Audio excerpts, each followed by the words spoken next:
रथ सोबत. तर भारत रथ ही एक चांगली संस्था आहे.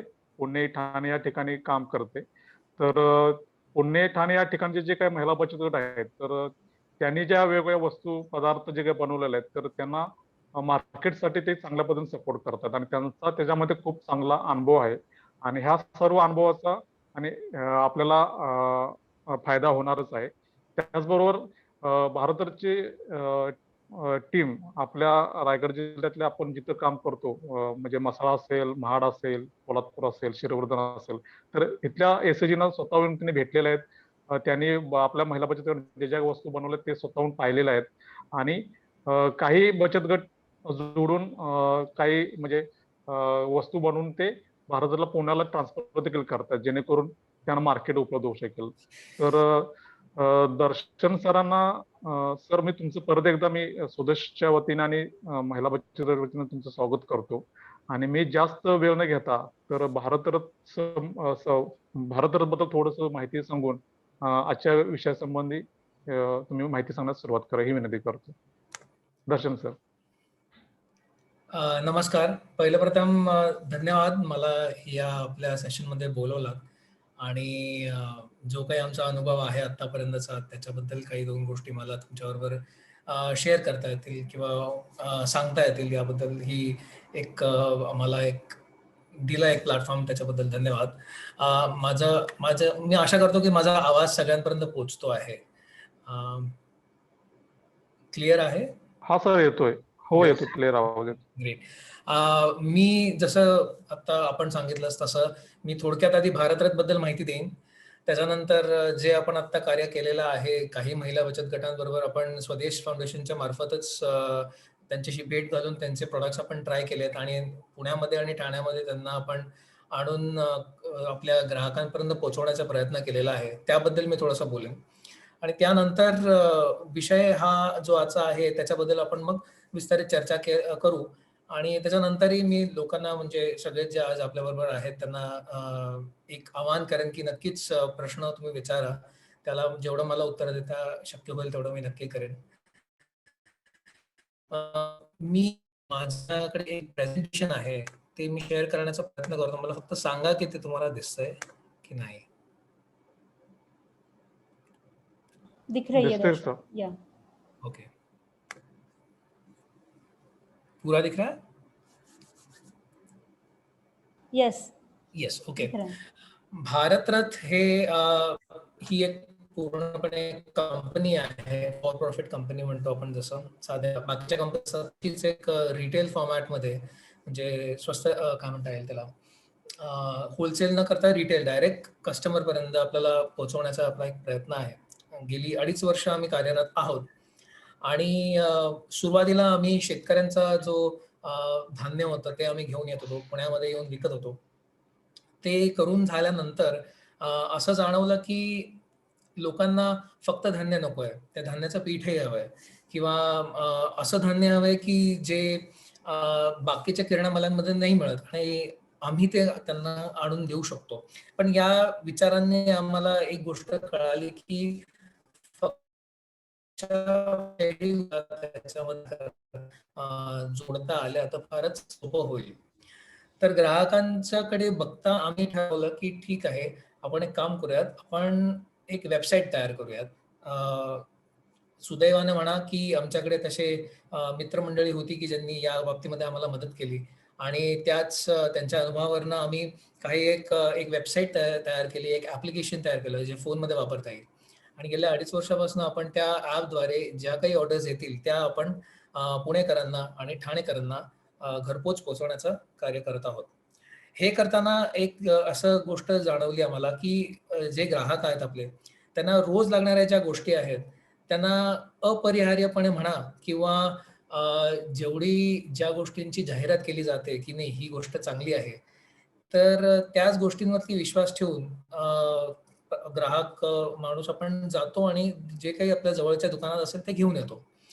मग भारतरथ काय वेगळं करू शकतं या विचाराने आम्ही सुरुवात केली आणि हे जाणवलं की ज्या काही बाजारात उपलब्ध असलेल्या गोष्टी आहेत त्या सगळ्याच काही चांगल्यात असं नाही, पण त्याला एक पर्याय चांगला असू शकतो का हा प्रश्नाचा त्या प्रश्नाचं उत्तरचा शोध घेत आम्ही जेव्हा निघालो तेव्हा कळालं की खरंच पर्याय आहेत.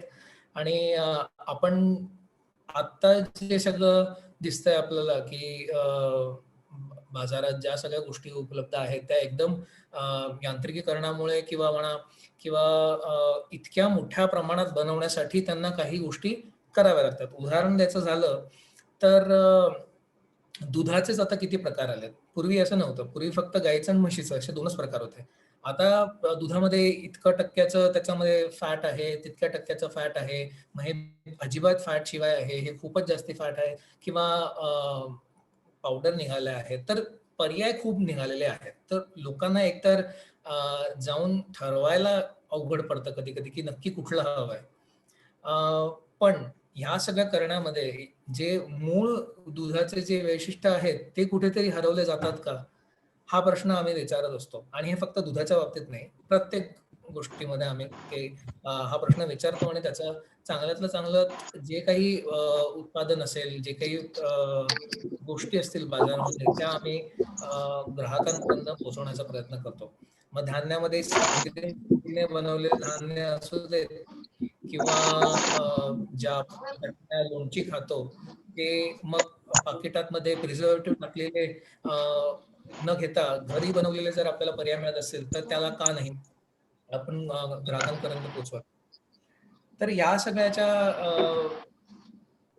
सगळ्या गोष्टी करताना जाणवली की जे लघु उद्योजक आहेत आणि महिला बचत गट आहेत, आपल्या कृषींचे पण बचत गट असतातच. तर त्यांच्याशी जोडून जर काम करता आलं तर ते खूप सोपं होईल. का सोपं होईल तर पुण्यामध्येच आम्ही जेव्हा हे सगळे सुरुवात करत होतो तेव्हा हे जाणवलं की जे लोक घरी बनवत आहेत, जे लघु उद्योजक आहेत, जे महिला बचत गट आहेत, त्यांना त्यांच्याकडे काही गोष्टी बनवण्याचं एक स्किल आहे किंवा काय म्हणता येईल एक बनवण्याची त्यांच्याकडे एक्सपर्टीज आहे की त्यांच्याकडचे उदाहरणार्थ एक चटणी असेल, पापड असेल किंवा लोणची असतील, सॉसेस असतील, जे केचप असतं, टोमॅटोचं सॉस बनवतात, प्युरी बनवतात. तर त्याचं एक्सपर्टीज त्यांच्याकडे आहे. पण त्यांच्याकडे कस्टमरपर्यंत पोहोचण्याचा पर्याय नाहीये किंवा असला तरी पण ज्या दुकानामध्ये विकतात त्याच्या बाजूला मॅगी ठेवलेलं आहे, किसानचा सॉस ठेवलेला आहे, रव्याची लोणची ठेवलेली आहेत किंवा मोठ्या ब्रँड ठेवलेत बाजूला. मग कस्टमरला जे जाहिरातीत दिसतं तेच तो घेऊन जातो. हे सगळं असताना मग भारतरथच्या ज्या कन्सेप्टमध्ये आम्ही दुकान जेव्हा उघडलं इथे पुण्यामध्ये तेव्हा अजिबात मोठ्या ब्रँड्स आम्ही ठेवायचं नाही असंच ठरवूनच काम सुरू केलं. आणि आजच्या घडीला मला खरंच अभिमान वाटतोय सांगण्याचा की 1300 प्रोडक्ट्स आमच्याकडे आजच्या दिवसात सगळ्या छोट्या लघु उद्योजकांनी पुण्यात बनवलेले आहेत. आणि महिला बचत गट आहेत जे पुण्याच्या आसपास काम करतात, रायगड जिल्ह्यात काम करतात, जळगावमध्ये काम करतात, नगर जिल्ह्यात काम करतात किंवा सोलापूर जिल्ह्यामध्ये काम करतात. त्यांच्याकडनंही आम्ही जे प्रोडक्ट्स शक्य होतील ते आम्ही इकडे आणून पुणेकरांना आणि ठाणेकरांना हे सुद्धा पोहोचवण्याचा प्रयत्न करतो. तर हे सगळं करत असताना एक गोष्ट जी समोर आली ती अजून सांगावसं याची इच्छा वाटते की पुष्कळशा बाबतींमध्ये आपण गृहीत धरतो की ही गोष्ट तर चालेलच चालेल, ती तशी असतेच असं नाही. आणि थोडक्यात मी याबद्दल पुढे बोलेनच. मी त्याच्या आधी तुम्हाला भारतरथबद्दल आज मी काय काय बोलणार आहे तर भारतरथबद्दल थोडक्यात तुम्हाला माहिती देईन आणि मग पुढचे 4 माझे महत्वाचे मुद्दे आहेत ते म्हणजे की ग्राहकांचा दृष्टिकोन कसा आपण आपल्या व्यवसाय सुरू करताना किंवा चालवत असताना घेतला पाहिजे, आपल्या निदर्शनास आणून त्याच्यावरती काम करून मग आपण आपले प्रोडक्ट्स किंवा जे काही उत्पादन आहे ते ग्राहकांपर्यंत पोहोचवण्याचा प्रयत्न केला पाहिजे. दुसरं ह्याच गोष्टीला पुढे अजून त्याच्याबद्दल चर्चा करताना मागणी आणि पुरवठा याबद्दल मी बोलणार आहे.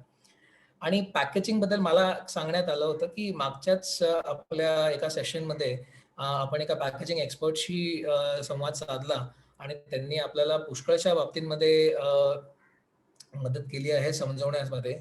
पण मी याच्यामध्ये फक्त फार बोलणार नाही, पण एक गोष्ट नक्की सांगेन, टेक्निकल गोष्ट नाही बोलणार, पण ग्राहकांच्या दृष्टिकोनाने पॅकेजिंग कसं असावं त्याच्याबद्दल नक्कीच मी सांगेन.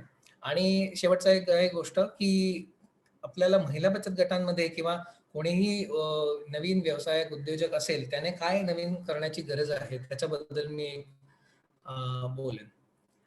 तर थोडक्यात सांगायचं झालं तर जी मी भारतरत्नबद्दल बोलत होतो की आम्ही दोन प्रकारचे उद्योजक असतात. एक असतात की ज्यांना आपण ऑर्गनाइज्ड म्हणतो, म्हणजे स्थानिक ज्यांच्याकडे मोठी कंपनी असते, एक मार्केटिंगसाठी टीम वेगळी असते, बनवणाऱ्यांची टीम वेगळी असते, आणि दुसरे असतात की जे लघु उद्योजक असतात की ज्यांच्याकडे एकाच माणसाकडे कामं तर सारखीच करायला लागतात पण त्याच्यासाठी टीम नसते.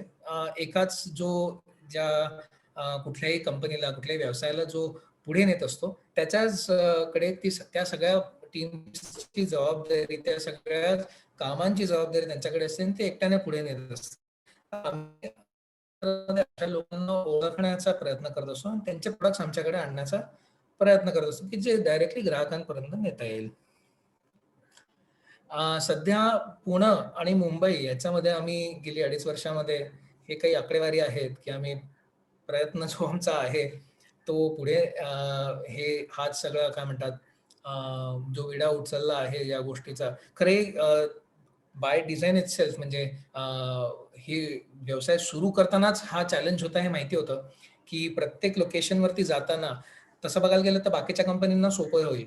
कारण की उदाहरणार्थ जर मी द्यायचं झालं की मी जर रिटेलर आहे कुठल्याही दुसऱ्या शहरामध्ये जायचं असेल तर मला एकच फोन करायचा आहे मॅगी सारख्या कंपनीला किंवा कुठलाही साबण विकण्याची दुसरी कंपनी असेल त्यांनाही सांगितलं कुठलं क्रीम जरी म्हटलं मी तरी त्यांना फक्त एक फोन केला की मी इकडे एक नवीन दुकान उघडलंय, मला तिकडे तुम्ही माल पोचवा, की दुसऱ्या मिनिटाला तिथला डिस्ट्रीब्युटर येऊन माल देईल.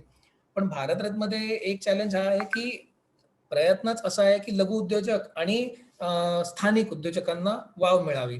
तर 2.5 वर्षामध्ये पुष्कळ काय आम्ही शिकून पहिल्या 1.5 वर्षाचा अनुभव घेऊन आम्ही ठाण्यात आता सुरू करून जवळपास 8 महिने झालेले आहेत आणि तिथेही चांगला आम्हाला प्रतिसाद मिळतो आहे.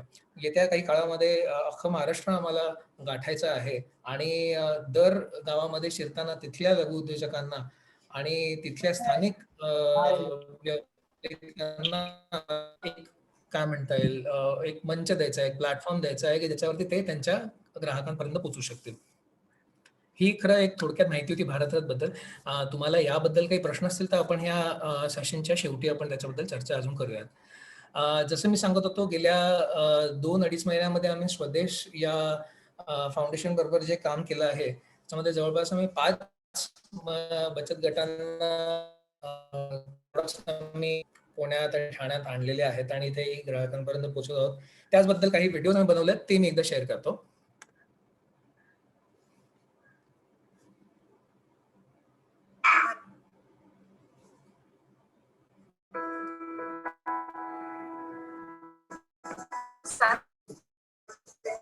समर्थ महिला बचत गट, ग्रामपंचायत तुमसुरे, तालुका मस्ता. माझे नाव पूर्वा आहे.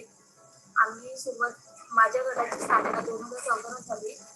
आम्ही स्थापना करून पैसे नुसतं जमा करून बँकेत येतो. प्रोडक्ट महिला वस्तू बनवतात तशा विक्री करतात अशा ठिकाणी आम्हाला घेऊन गेले आणि आम्हाला वाटलं की आम्ही सुद्धा असं करू शकतो. असं करता करता आम्ही सुद्धा पापड बनवायला लागलो आणि नंतर मग पापड विकल्यानंतर मग आमची काही स्वदेशने आम्हाला सांगितलं तर फूड लायसन्स तुमचं लागेल. फूड लायसन्ससाठी त्यांनी आम्हाला काढण्यासाठी मदत केली आणि त्या ठिकाणी आमचे सुद्धा स्टॉल त्यांनी लावले. तिथे सुद्धा आम्हाला चांगला प्रतिसाद मिळाला. नंतर आम्हाला त्यांनी भारतरत्न संस्थेशी जॉईन केलं आणि भारतरत्न जॉईन करून आम्हाला ऑर्डर सुद्धा दिली. ऑर्डर देऊन आम्ही अशी अपेक्षा करतो की आमचे जे पारंपरिक पद्धतीने बनवलेले पापड हे सर्व लोकांना आवडावे ही आमची अपेक्षा आहे.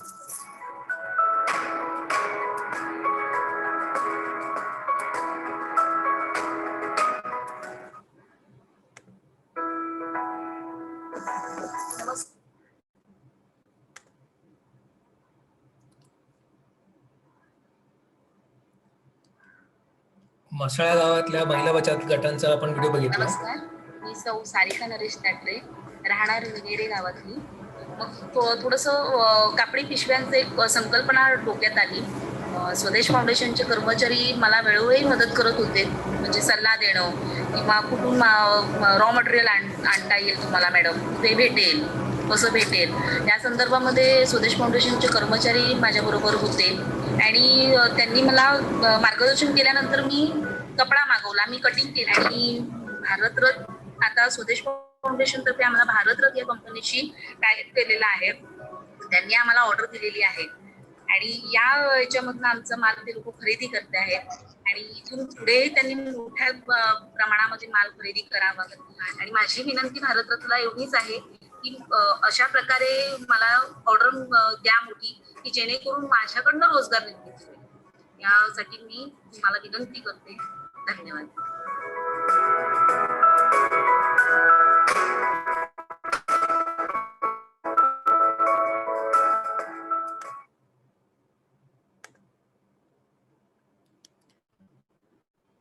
तर हे होतं भारतरत्न बद्दल. आपण म्हसळा इथल्या महिला बचत गट आणि विनेरे इथल्या महिला बचत गटांबद्दल बघितलंच.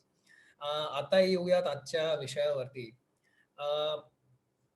पुष्कळ वेळेला कुठल्याही प्रकारचा आपण व्यवसाय सुरू करतो तर त्याच्यामध्ये आपल्याला महत्वाचं ही गोष्ट असते की आपण नक्की काय एक प्रश्न सोडवतोय आहे का हे आपण विचारणा गरजेचं आहे. आणि ह्याच्यामध्ये पुष्कळ वेळेला असं दिसतं की ज्या व्यक्तीला हे माहिती आहे की आपल्या ग्राहकाचा मी जर कुठला प्रश्न सोडवण्याचा प्रयत्न करत असेन तर माझ्या व्यवसायाला वाव आहे. आता हे सांगायचं कसं, तर कुठल्याही व्यवसाय पकडा. आता उदाहरण द्यायचं झालं तर विनेरेमध्ये आपल्या जे महिला पिशव्या बनवण्याचा व्यवसाय सुरू केला. आता पिशव्या बनवणाऱ्या व्यवसायामध्ये असं बघायला गेलं तर फार जास्ती काय म्हणता येईल कॉम्पिटिशन आहे की खूप जण असा हा व्यवसाय करत असतात आणि मध्ये एक इंडस्ट्रीयल स्केलवरती म्हणजे एक अशा ठिकाणी प्रोडक्शन जेव्हा होतं की जिथे मशिनरी खूप मोठी आहे तिथे काही हजारोने पिशव्या दिवसाला बनू शकतात. तरी सारिकाताई आपला इथे प्रयत्न करतात की त्या तिथल्या वैनेरे गावातल्या आणि आसपासच्या महिलांना एक रोजगार देऊन त्यांच्याकडनं या पिशव्या बनवून घेतील. पण आता हे करताना एवढ्या मोठ्या कंपनीशी कसं आपण काय म्हणता येईल मार्केटमध्ये कसं आपण आपले प्रोडक्ट विकणार. सो त्याच्यामध्ये त्यांनी एक प्रयत्न हा केलाय की आपण आपला प्रोडक्ट वेगळा कसा करायचा आणि त्या वेगळ्या प्रोडक्ट साठी डिमांड म्हणजे ग्राहकांच्या दृष्टीने त्या गोष्टीला किंमत आहे की नाही हे शोधण्याचं आपलं काम असतं. मग तुम्ही काहीही बनवा त्याच्यामध्ये, मग तुम्ही लोणची बनवा, तुम्ही पापड करा, तुम्ही पिशव्या बनवा, तुम्ही चटण्या करा, तुम्ही कुठलंही प्रोडक्ट घ्या. हॉटेललाही जाल तेव्हा हॉटेलमध्ये पहिली गोष्ट असते त्याच्यात मेनू ठरतो की मेनू मध्ये काय तुम्ही देणार. आणि मेनू ठरवताना हॉटेल आपल्यापैकी काही जण हॉटेल चालवत असणारच किंवा तुमचे नातेवाईक चालवत असतील नक्कीच कुठल्याही गावामध्ये शहरामध्ये. सो त्याच्यामध्ये पहिली गोष्ट ही असते की इथे येणारा ग्राहक कोण आहे, त्याची काय गरज आहे. ऑफिसेसच्या बाहेर नाश्त्याची सोय असते. मग आता कोणी लिहून नाही ठेवलंय की इकडे फक्त नाश्ताच विकला गेला पाहिजे, पण व्यावसायिकाला माहिती आहे की इकडे फक्त नाश्त्याच्याच गोष्टी विकले जाणार आहे कारण की इथे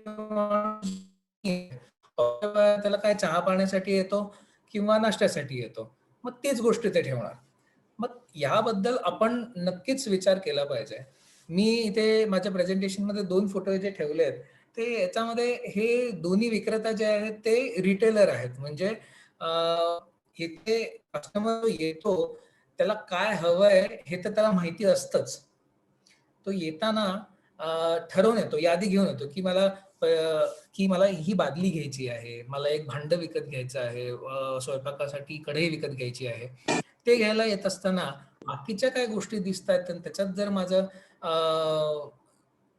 काहीही लागणारी गोष्ट जर मला आठवली तर ती मी ती घेऊ शकतो की लागत असो नसो, पण मला नक्कीच दिसते मग मला विचार करायला ते प्राप्त करतं.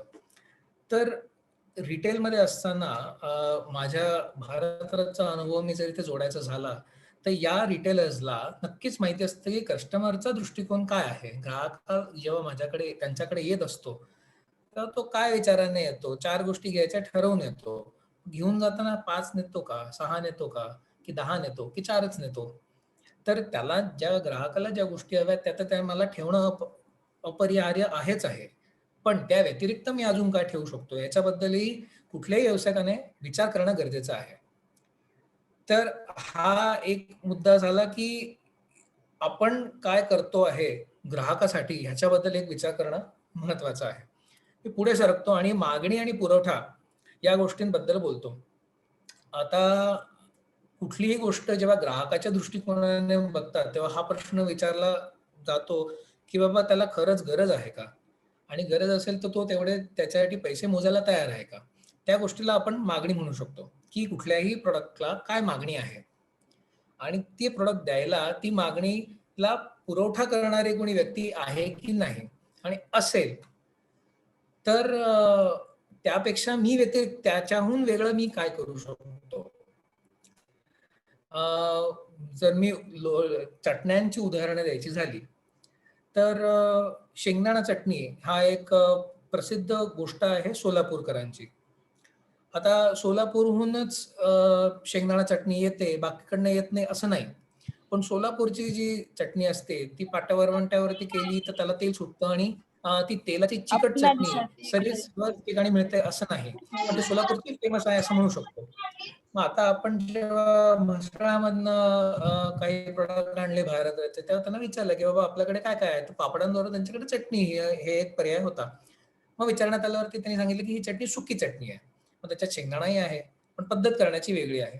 आता ग्राहकाकडनं जेव्हा आपण विचार करतो त्यांच्या दृष्टिकोनाकडनं की त्यांची काय गरज आहे, तर बाबा चटणी हवी घरामध्ये, जेवताना मला लागते. ते लागत असताना कुठल्या प्रकारची चटणी खायची आहे, तर एकतर की सोलापूरकर असा असू शकतो की नाही बाबा मला सोलापूरचीच हवी आहे, किंवा दुसरी व्यक्ती असू शकते की मला चटणीची मजबूर आहे, शेंगदाण्याची मला आवडते. मी 2-3 प्रकार प्रयत्न करून बघू शकतो. तर पहिला तर जसं मी मुद्दा मांडला की ग्राहकांना काय हवंय ह्या माहिती पाहिजे, आणि त्याला पुरवठा करणारी जर दुसरी व्यक्ती असेल तर त्यापासून माझं जे उत्पादन आहे, जे प्रोडक्ट आहे ते वेगळं मी कसं करू शकतो याचा आपल्याला प्रयत्न करणं गरजेचाच असतो. नाहीतर काय होतं की जसं हा एक तराजू आहे, जसं माझ्या प्रेझेंटेशन मध्ये मी दाखवण्याचा प्रयत्न करतोय की याच्यामध्ये 2 पलडे असतात. एक असतं की मागणी आणि दुसरं असतं पुरवठा. शेताच्या बाबतीत आपल्याला नेहमीच माहिती असेल की पीक जास्ती आलं म्हणजे सप्लाय जास्ती झाला तर ती डिमांड जी आहे तेवढे जे मागणी जे त्याची आहे ती तेवढीच राहिली तर त्याचा भाव पडून जातो, कोणी घेणारच राहत नाही. तर ह्या गोष्टींचा आपल्याला विचार कुठल्याही व्यवसाय करताना करणं गरजेचंच आहे.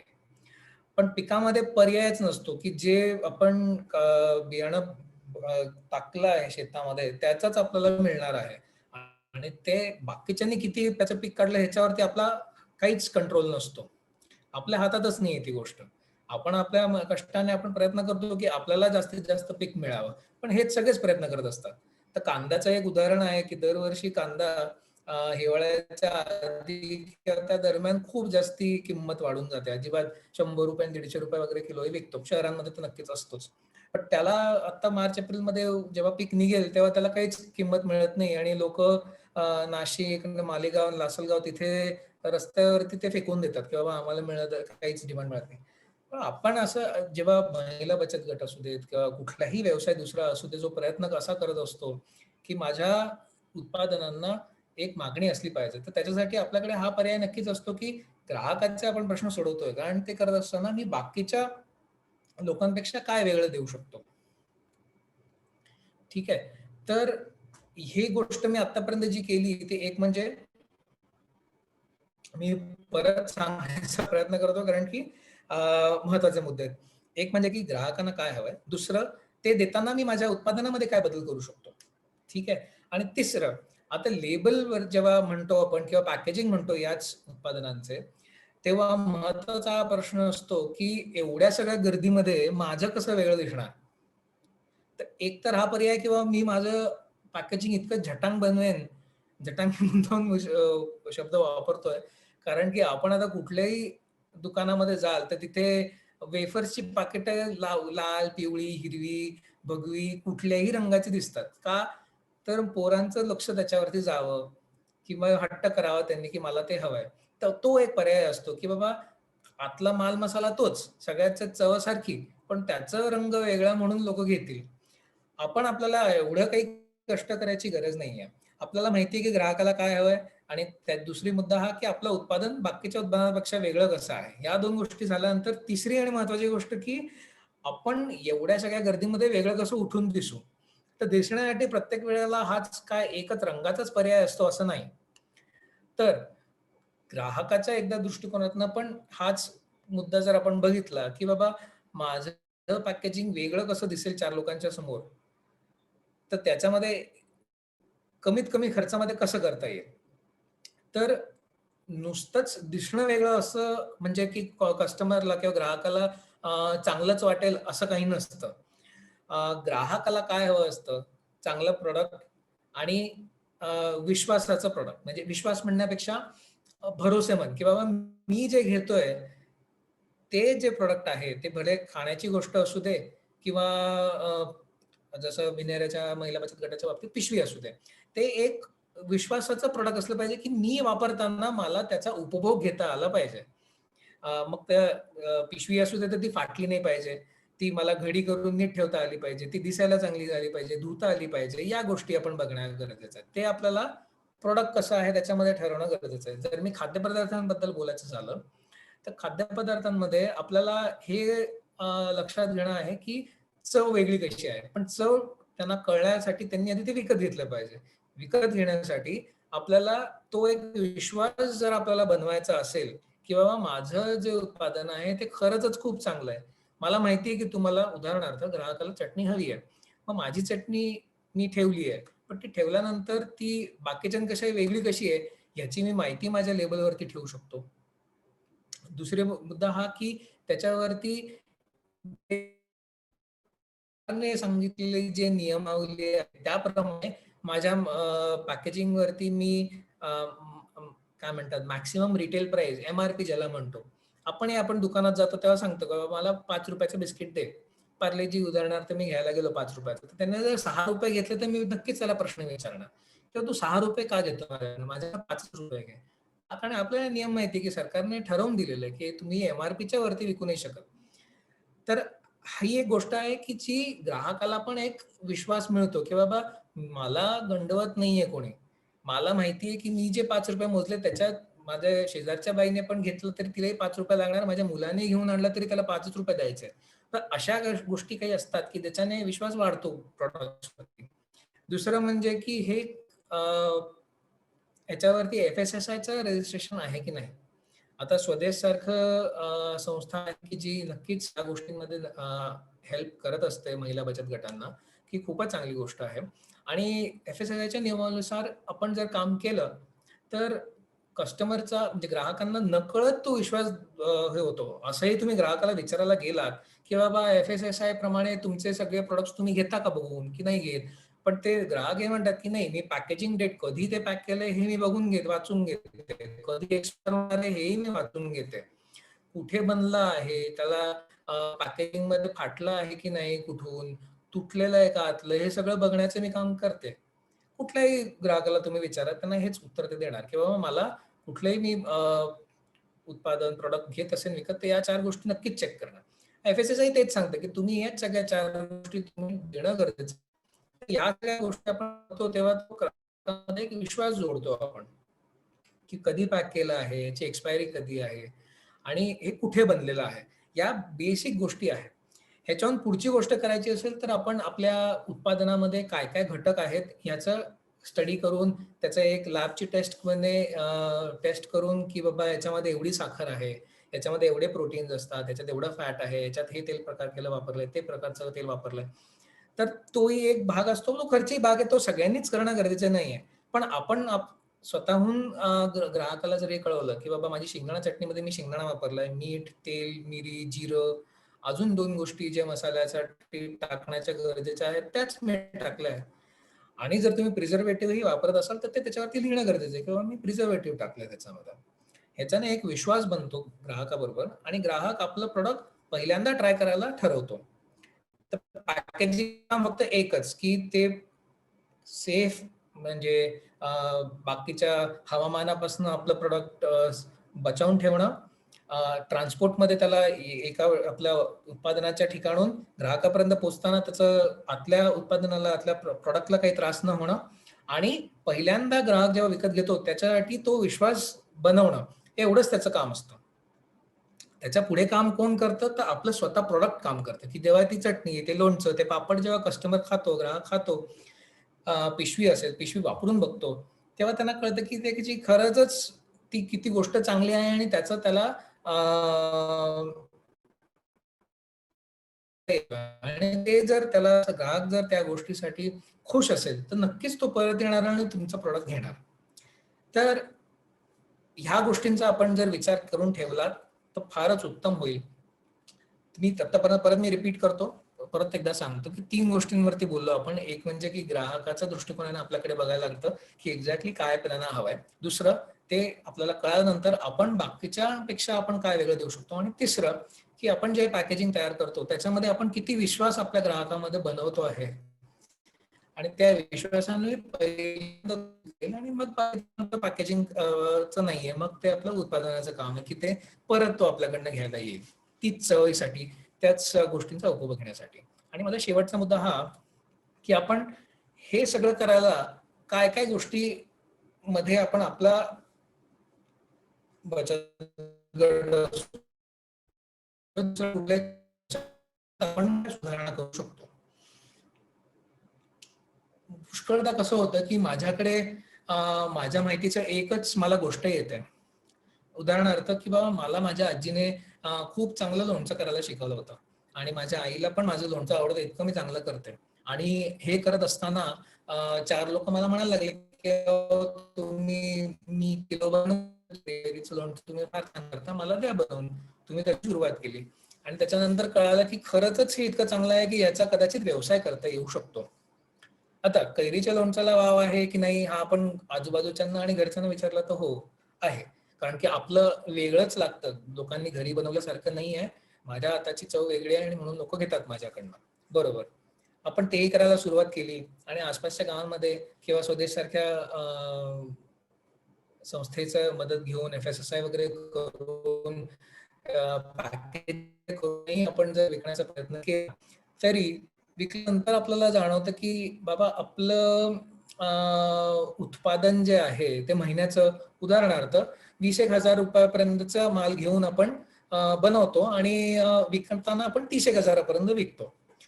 आता हेच उत्पादन आता एवढं झाल्यानंतर बाबा मी खुश झाले, माझं आता चांगलं झालं, सगळं सेटल आहे, सगळ्या महिला बचत गटमध्ये ज्या गटातल्या बायका आहेत त्यांना सगळ्यांना मदत होते, माझंही चांगलं चाललंय, याच्या पुढे काय, हा प्रश्न आपल्याला विचारणं नक्कीच गरजेचं आहे. आणि त्याच्यामध्ये आपण नवीन काय कौशल्य ऍड करू शकतो की नवीन प्रोडक्ट ऍड करायचं असेल, नवीन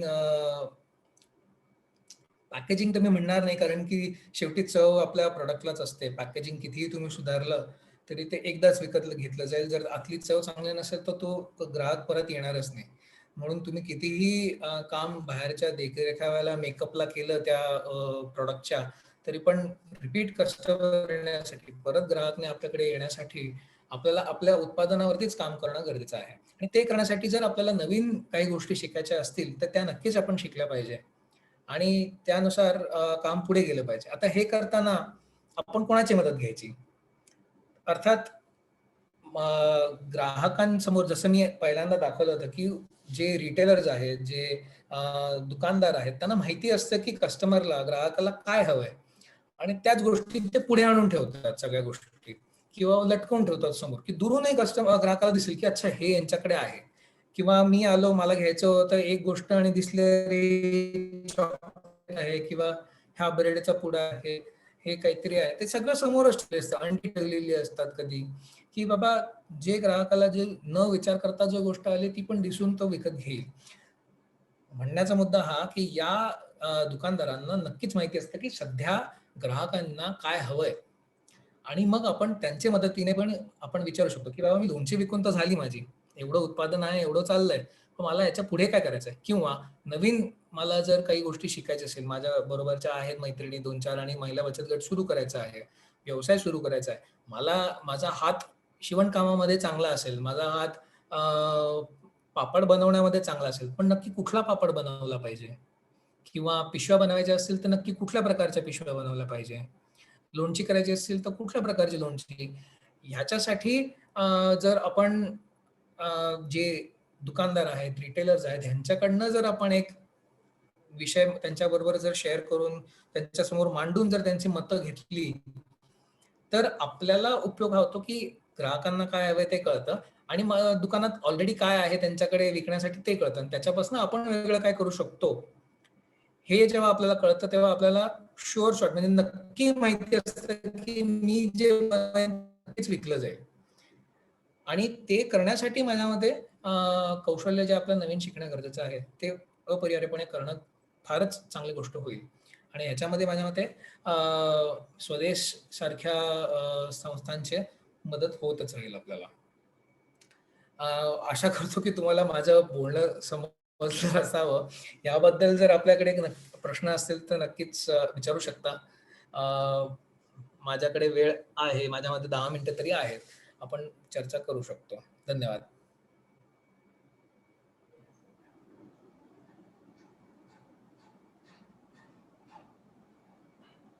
थैंक यू दर्शन बताने के लिए, बहुत अच्छे से आपने बताया। तो अभी मैं महिलाओं से ही पूछते हैं उनसे उनको कितना समझ में आया, क्या चीज़ समझ में आया।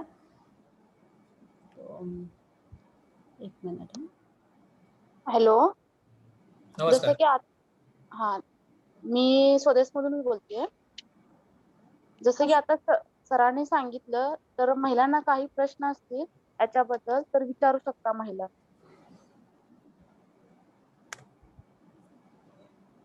शुभदा जी, आप पहले वो पूछिए कि उनको समझ में आया है ना सब, या उनको आतापर्यंत जे दर्शन सरांनी जे काही माहिती सांगितली, भारतरत्न बद्दल सांगितली किंवा ग्राहकांचा दृष्टिकोन कसा असावा, मागणी व पुरवठा कसा असावा, पॅकेजिंग करताना कसं असावं किंवा नवीन कौशल्य शिकणे कसं काय, याच्यामध्ये जर काय तुम्हाला समजलं नसेल किंवा हे सगळं समजलं असेल तरी पण तुम्ही सांगत असते की बाबा सर आम्हाला सगळी चांगली माहिती समजली किंवा नाही, तर बोला सर्वांनी.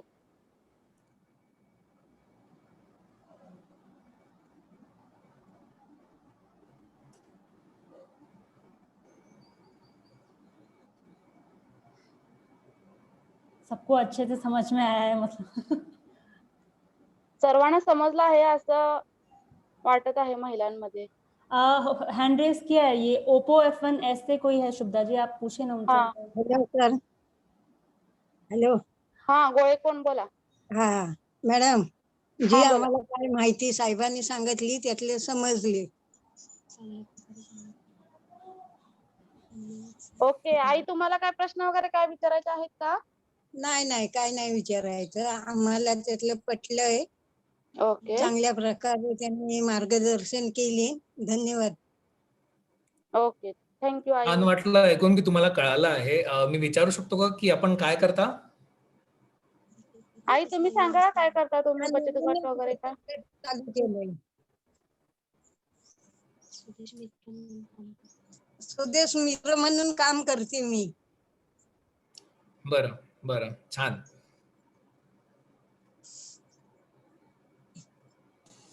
शुभदा जी, ओप्पो F1S से कोई है, आप बोलिए ना। हा, कोण आहे? ओप्पो लिहिलेलं आहे बघा, ओप्पो F1S. कोणतं त्याने हात हे केलेला आहे, दाखवलेला आहे. कोण? हेलो. हाँ, बोला. हाँ हेलो, मैं क्रांति महिला गढ़ सुधागढ़ से बोल रही हूँ. हाँ, बोला. हाँ सर, म्हणजे आता आम्ही चहा पावडरचं सेलिंग करतो आणि पापडाचं, म्हणजे असे हे 2 उद्योग चालवतो. क्रांती गट आहे हा पालीचा. तर त्याच्यासाठी आम्हाला म्हणजे सेलिंगसाठी कस्टमर वगैरे हवे होते. म्हणजे स्वदेश संस्थेने आम्हाला तुमचं नाव सांगितलं, म्हणजे या थ्रू होऊ शकतो असं काम तुमचं की? नाही, नक्कीच आपण करू शकतो. हॅलो, ऐकू येतं आपल्याला? हा, आपण नक्कीच करू शकतो.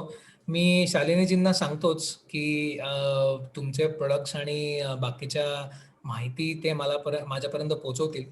त्यानंतर मी तुमच्याशी एकदा आपण कॉलवरती बोलूयात आणि नक्कीच काही करता आलं तर आपण नक्की ते पुण्यात आणि ठाण्यामध्ये विकण्याचा प्रयास करूयात.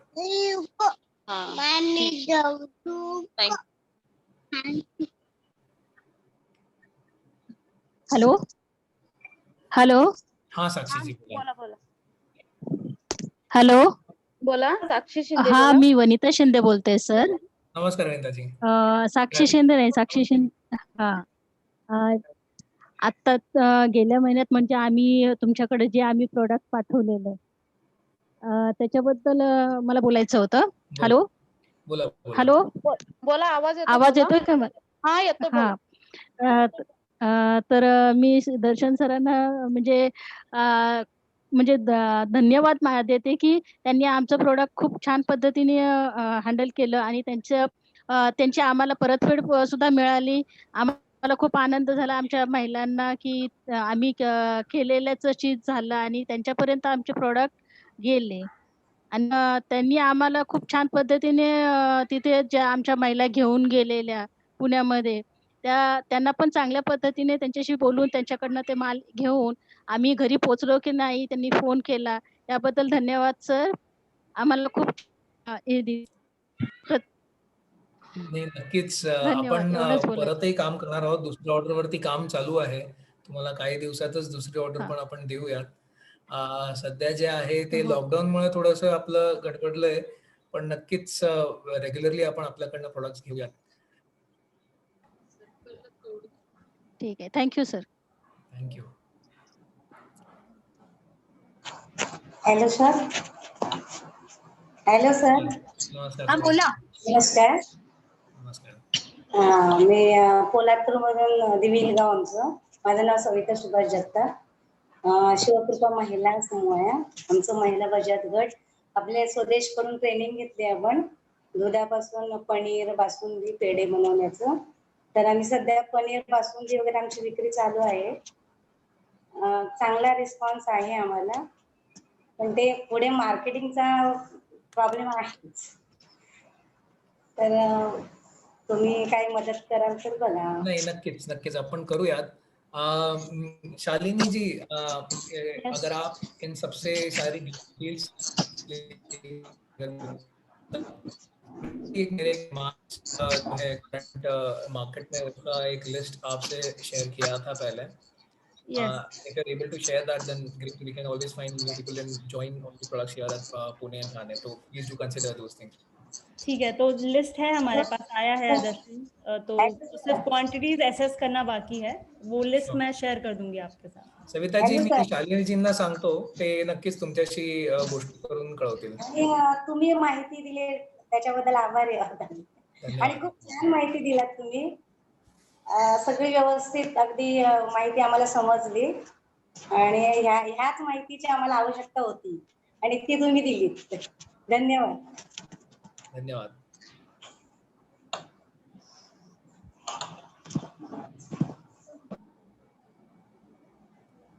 और कोई बचत गट, किसी को कुछ पूछना है? सारिका छात्रे जी ने हाथ खड़ा किया है, बोलिए सारिका जी. नमस्ते. नमस्ते दर्शन सर. नमस्कार सारिका जी. नमस्कार. तुम्ही माहिती दिली ती खूपच छान होती. म्हणजे आतापर्यंत मी रीड इंडियाचे पण हे पाहिलेत, म्हणजे आपण ज्या मीटिंग्स घेतो त्याप्रमाणे मी मीटिंग्स भरपूर अटेंड केल्या, पण महिला बोलत्या होत नाहीत. आज तुमच्या पुढ्यामध्ये महिला खूप बोलत्या होत आहेत, म्हणजे त्यांचे प्रॉब्लेम्स समोरनं तुमच्याशी शेअर करतात आहेत. आणि तुम्ही मराठीमध्ये बोलत असल्यामुळे सगळेजण उत्सुक असतात तुमच्याशी बोलायला. हिंदी किंवा इंग्लिश मध्ये बोलल्यानंतर आपल्या ग्रामीण महिला बोलायलाच घाबरतात. तर तुम्ही खूप छान माहिती दिली आणि खूप सजेशन चांगले चांगले दिलेत आम्हाला, आणि खूप तुमचे धन्यवाद आहेत. प्रत्येक वेळेला तुम्ही अजूनही काही सेक्शन घ्या असं माझं मत आहे. म्हणजे पॅकेजिंगवर किंवा त्याचं मार्केटिंग व्हॅल्यू ठरवताना एक सजेशन असतं, सेक्शन घेतलं तर खूप बरं होईल. म्हणजे मार्केट व्हॅल्यू, आपण जर सपोज एखादं प्रोडक्ट बनवलं तर त्याचं आपण कसं हे करणार, कॉस्टिंग करणार, कसं करावं लागतं, हे जर तुम्ही महिलांना सांगितलं तर खूप बरं होईल. तुम्ही सारिकाजी आपल्या प्रोडक्ट्स तर खूप आवडलेले आहेतच.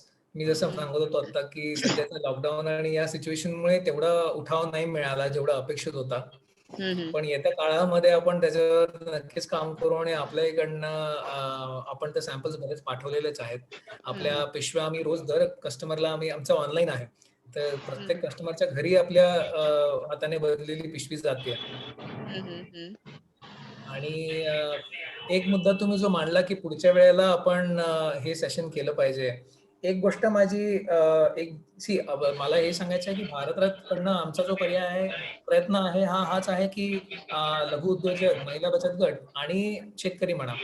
तर शेतकऱ्याच्या हातात फार काही नसतं की त्यांचे उत्पादन वेगळ्या प्रकारे ते तयार करू शकतात. बट मी जसं सांगण्याचा प्रयत्न करतो की ग्राहकाला काय हवंय हे जर आपल्याला कळालं तर आपण तशा रीतीने आपण उत्पादन बनवून त्याच्यापर्यंत पोहोचू शकतो की त्याची किंमतही आपल्याला मिळेल. तर हे एकदा करणं पुरेसं नाही. मी का असं म्हणतोय, कारण की आम्ही आता एवढ्या सगळ्या बचत गटांबरोबर म्हणा किंवा लघु उद्योजक पण त्याच्यामध्ये आलेच. यांच्याबरोबर हे काम करताना एक गोष्ट अशी निदर्शनास आलेली आहे की शालिनी जी ये भी हमारा एक प्रॉब्लम है कि एक बार का जो बैच आ जाता है that doesn't necessarily replicate in the next batch. म्हणजे माझा म्हणण्याचा अर्थ आहे की आज मी समज पापड घेतले आणि एक महिन्यानंतर परत ऑर्डर दिली, तर महिला बचत गटाकडनं जे पापड येतात ते आणि एक महिन्यापूर्वीचे पापड याच्यामध्ये किती साम्य आहे हे आपल्याला लक्ष देणं गरजेचं असतं. का? कारण की दुसरी ऑर्डर येते याचा अर्थ की कस्टमरला, ग्राहकाला आपलं जे उत्पादन आहे, आपले पापड ते आवडले आणि त्याची हीच अपेक्षा असते की तसेच्या तसेच परत मिळावे, तोच अनुभव परत मिळावा.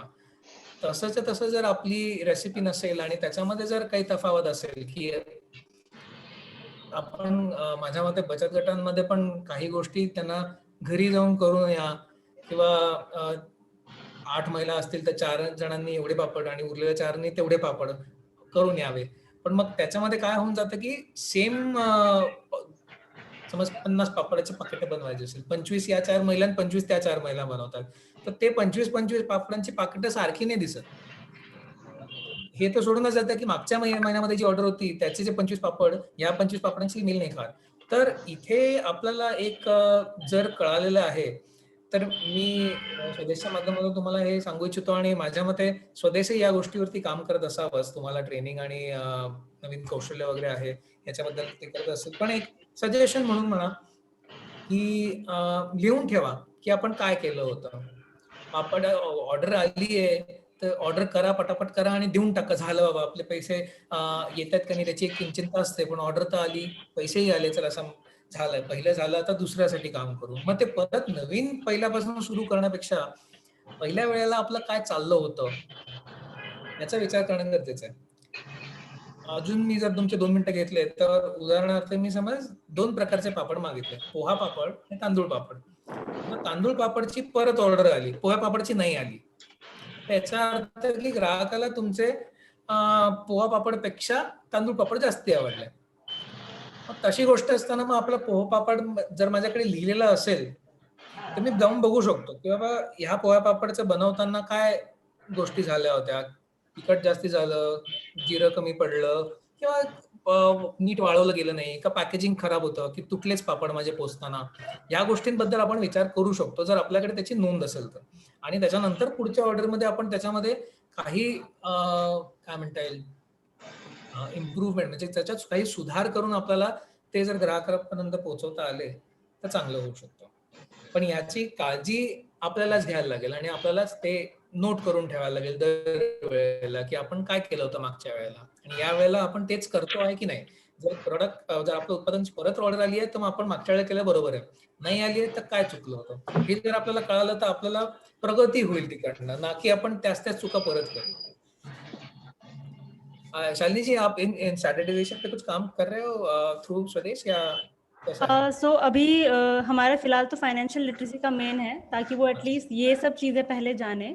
उसके अलावा we are talking to one of the organisation जो क्वालिटी स्टैंडर्ड पे ट्रेनिंग देगा.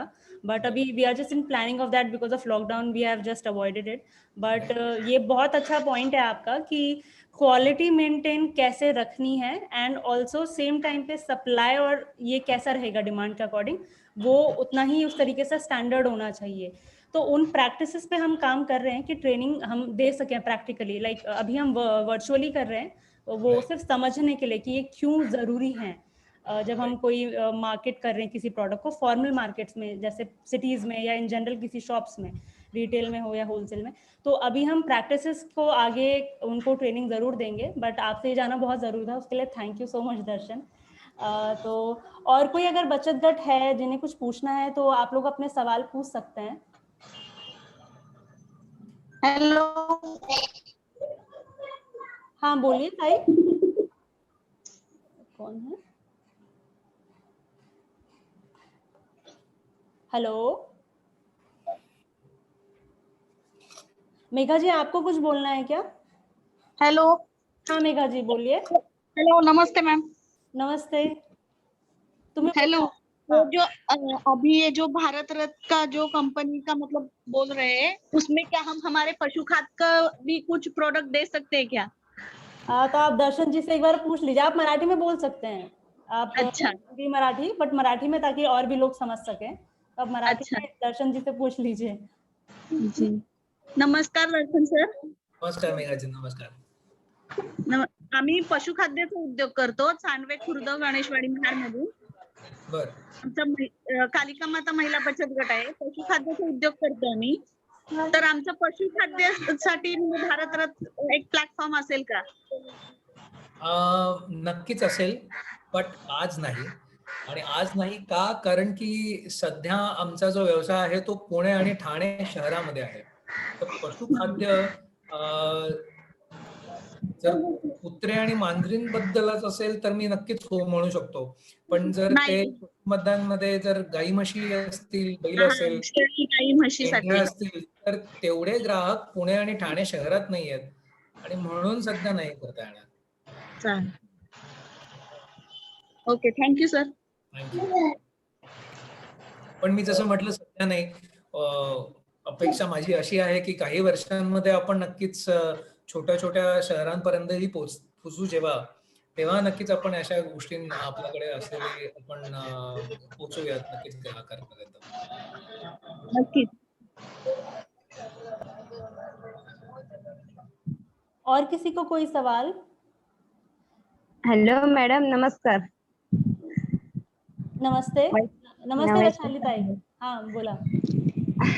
खूप छान होतं मार्गदर्शन सरांचं, आवडलं आम्हाला. आणि आपलं आता कोविड-19 असल्यामुळे सरांचं ना आपलं जवळचं नातं होऊ शकत नाही.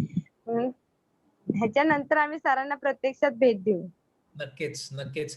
तसे माझे सहकारी आहेत संदीप आणि आलोक, हे येऊन भेट देऊन गेले होते काही महिन्यांपूर्वी. शालिनीजी आणि त्यांच्या सहकाऱ्यांनी पुष्कळशा गावांमध्ये त्यांना घेऊन गेले होते. महिला बचत गट आणि जे रिव्हर्स मायग्रंट म्हणतात अशा लोकांची भेटी घालून गेले होते. मी पण, मला तेव्हा जमलं नाही, पण नक्कीच नेक्स्ट टाइम जेव्हा आपण हे करतील व्हिजिट्स असतील तेव्हा मी येण्याचा नक्की. पण सर तेव्हा मी नव्हती, बाहेर होती ना. मी मॅडमला सांगितलं त्यांना त्या गटांना भेट देऊन जा म्हणून. बरोबर. एक्चुअली वैशाली जी भी हमारी एस्टैब्लिश्ड एसएचजी लीड माझं पीठ पोहे असतात आणि कांदा लसूण मसाला असतो. बर बर.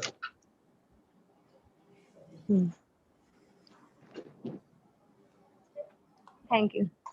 मी एक गोष्ट सांगू इच्छितो, ज्या महिला बचत गट असतील किंवा लघु उद्योजक आज ज्या कॉलमध्ये आहेत, तुम्हाला जर असं वाटतंय की तुमचे पुणे आणि ठाण्यामध्ये जे उत्पादन आहे ते विकू शकता आपण, तर नक्कीच शालिनी जी आहेत, स्वदेशचे वैशाली जी एंड शुभदा जी आप बता सकते हैं, हमारे टीम से लोग जुड़े हैं. कळवून द्या.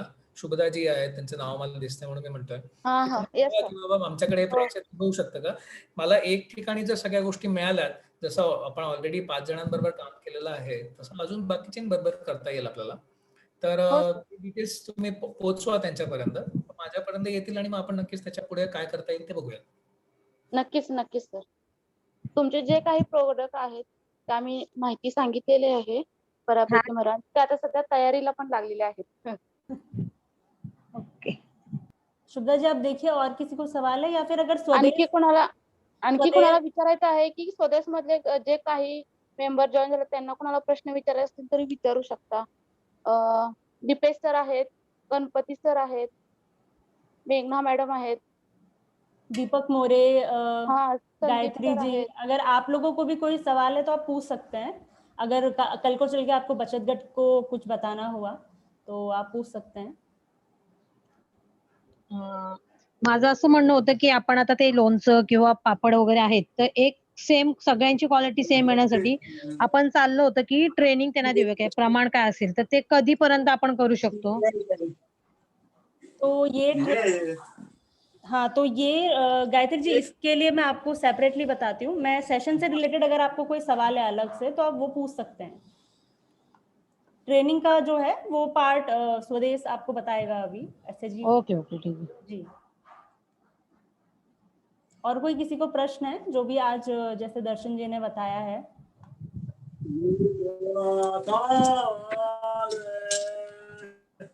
हेलो हेलो हाँ दीपेश जी बोलिए.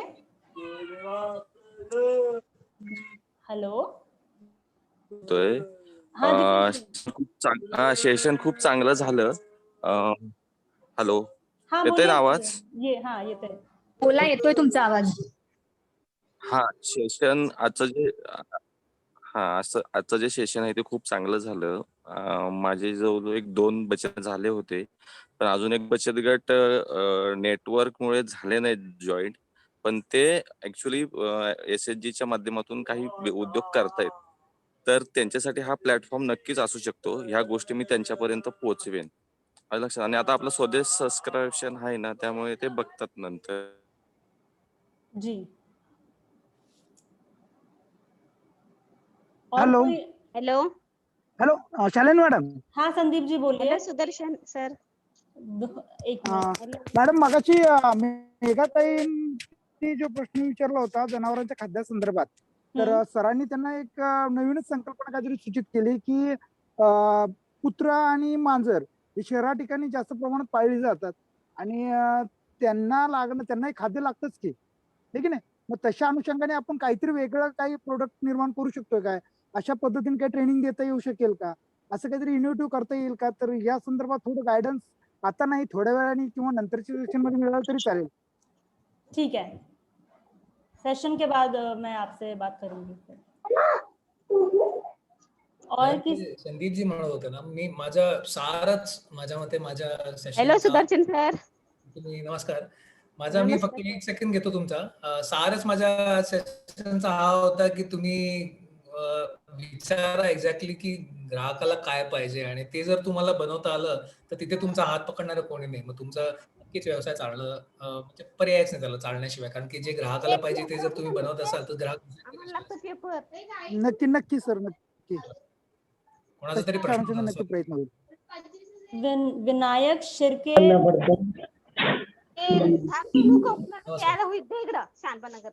हेलो. हाँ शुभदा जी कोई बोल रहा था बीच में, आई थिंक किसी का सवाल था. हाँ कौन? हेलो नहीं होगा शायद. अगर कोई है ना तो पूछ लीजिए, वरना फिर हम ये सेशन एंड कर सकते हैं.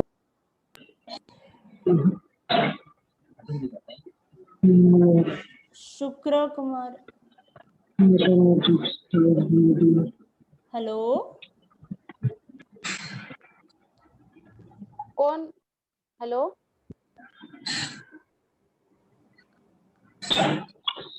नेटवर्क का आया था, इधर आया था. आई थिंक कोई, मुझे लग रहा है वो शायद बाय मिस्टेक हो रहा है. तो अगर किसी और को कोई सवाल है तो हमारा जो बचत गट का कोई ग्रुप है या फिर आप हमें अलग से भी सवाल पूछ सकते हैं. हम वो मतलब आपके जवाब को वहाँ पे दे सकते हैं. अभी क्योंकि टाइम हमारे पास थोड़ा कम है एंड दर्शन जी ने ऑलरेडी हमें 1 घंटा दिया है अपना, तो उसके लिए बहुत बहुत थैंक यू दर्शन जी. और मैं चाहूंगी शुभदा जी आप एक बार मराठी में भी बहुत अच्छे से धन्यवाद करिए दर्शन जी का, सो दैट बाकी लोग भी सुन सके. ओके. दर्शन सरांनी जसं खूप काही चांगलं सांगितलं, जसं की त्यांच्या स्वतःच्या ऍप बद्दल 2 वर्षापासून त्यांनी चालू केलेलं आहे. खरंच तर हे जे ऍप आहे ते खूप चांगलं आहे, कारण की कसं आजकाल सगळेच मोबाईलमध्ये म्हणजे वेगवेगळ्या प्रकारचे जसं Amazon असेल, फ्लिपकार्ट असेल, हे पण ऍप घेतात. त्याच्यातून सुद्धा हे ऍप यूज होऊ शकतं. तसे तुमचे 1300 जे प्रोडक्ट आहेत त्याच्यामध्ये आम्ही पण खूप प्रयत्न करेन की त्याच्यामध्ये आणखी तुमची कशी वाढ होईल. त्यानुसार तुम्ही जसं सांगितलं की ग्राहकाचा दृष्टिकोन कसा असावा, की लघु उद्योजक व स्थानिक उद्योजकांना कसा वाव मिळावा किंवा स्थानिक लेवलला त्यांचा प्लॅटफॉर्म कसा मिळावा. खरोखरच तर कोकणातील ज्या महिला आहेत त्या खूप ऍक्टिव्ह आहेत, पण त्यांना असं प्लॅटफॉर्म असा मिळत नाही. त्यानुसार तुम्ही द्यायला तयार आहात तसं त्या व्हिडिओनुसार त्यांना खूपच आता जेवढे काही अटेंड झाले असतील त्यांना मिळालं असेल असं वाटते की आम्ही तुम्ही जे काही सगळं सांगितलं ते सर्व काही महिलांना चांगलं समज तुम्हाला जसं आलेला आहे फीडबॅक नुसार, आणि असेच आमच्या सोबत नेहमी राहावा आणि आमच्या जे काही महिला आहेत त्यांना तुम्ही जे काही प्रोडक्ट देईल ते तुम्ही हे करत राहावं एवढंच सांगणार आहे. थैंक यू दर्शन। धन्यवाद मला बोलवल्याबद्दल, थँक्यू। हाँ सर, धन्यवाद सर। ठीक है, तो हम लोग ये एंड कर सकते हैं। कोई किसी को सवाल होगा तो वो अलग से हमें फोन करके पूछ सकते हैं, या अगर उनको अभी नहीं समझ में आ रहा है या याद नहीं आ रहा है तो वो बाद में हमसे सवाल पूछ सकते हैं। Thank you so much Darshan. Darshan sir नेहमी आपल्या सोबत आहेत, कधी तुम्ही त्यांना विचारू शकता। सर तुम्ही आज वेळात वेळ दिल्याबद्दल